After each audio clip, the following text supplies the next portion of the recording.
काबिल लोगों की कमी है जो आपने डिप्लोमेसी असदुद्दीन ओवैसी और शशि थरूर जैसे नेताओं पर छोड़ रखी है?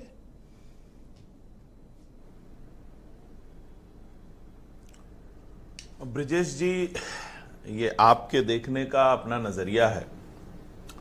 हमारा मानना है कि जब देश का पक्ष रखना जरूरी हो और वो मजबूती से रखा जाए और वैश्विक स्तर पे ये संदेश जाए कि भारत के सभी राजनीतिक दल पाकिस्तान के मुद्दे पर भारत की एकता, अखंडता और सुरक्षा के लिए एक साथ प्रतिबद्ध हैं, कटिबद्ध हैं, और यही संदेश देने के लिए निश्चित रूप से विपक्ष के जो नेता हैं उनको इस डेलीगेशन में भेजा गया है।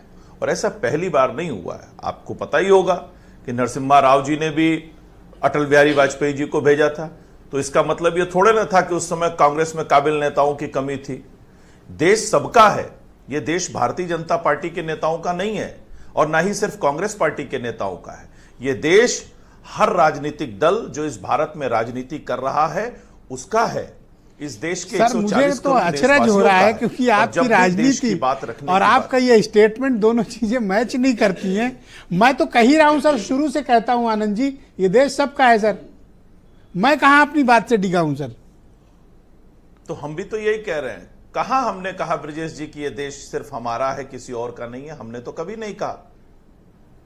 और हमने जो भी डेलीगेशन भेजे हैं, हमने ये तय किया कि जो लोग भारत का पक्ष बेहतर तरीके से विदेश की धरती पर रख सकते हैं और पाकिस्तान को बेनकाब कर सकते हैं, ऐसे सभी लोग, चाहे वो पक्ष के हो विपक्ष के हो, सबको एक साथ भेजा है। और सब मतलब विपक्ष में ज्यादा काबिल लोग हैं जो पाकिस्तान को ठीक से बेनकाब कर सकते हैं, यही तो बात हुई।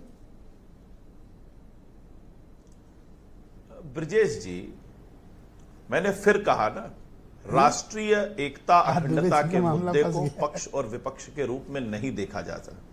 जो लोग भी वहां हैं वो भारत के प्रतिनिधि के रूप में गए हैं, वो किसी पार्टी के प्रतिनिधि के रूप में नहीं गए हैं। वो एक राष्ट्र के सेवक के रूप में अपने राष्ट्र की बात रखने के लिए गए हैं। और मैंने फिर आपसे कहा कि ऐसा नहीं है कि काबिल लोग उस समय नहीं थे, फिर भी अटल बिहारी वाजपेयी जी को क्यों भेजा गया? इसलिए भेजा गया कि विदेश की धरती पर एक बड़ा मैसेज जाएगा। और इसी को आपने दुनिया को मैसेज देने के लिए भेजा है या काबिलियत के आधार पर भेजा है सर? नहीं, देखिए, यह समग्रता के साथ इसको देखने की आवश्यकता है ब्रिजेश जी।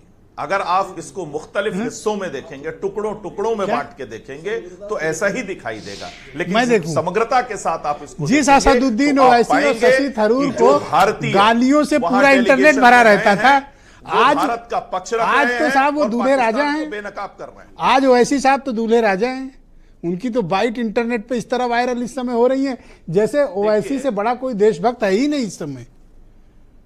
कमाल हो गया ये तो। मैं तो आपको आपके चैनल पे कह रहा हूं कि इस पूरे कालखंड में जिस समय से ऑपरेशन सिंदूर चला और जब ये चीजें चल रही थी, असदुद्दीन ओवैसी जी के बयान बेहद शानदार रहे और पूरे देश ने उनको सुना। लेकिन उस दौरान बहुत से ऐसे बयान भी आए जो पाकिस्तान की मीडिया की सुर्खियां बने, उन पर भी गौर करने की आवश्यकता है। ऑलराइट, शुक्रिया आनंद जी। इस पर चर्चा को आगे बढ़ाएंगे। मेरे साथ कर्नल शरद शरण मौजूद हैं।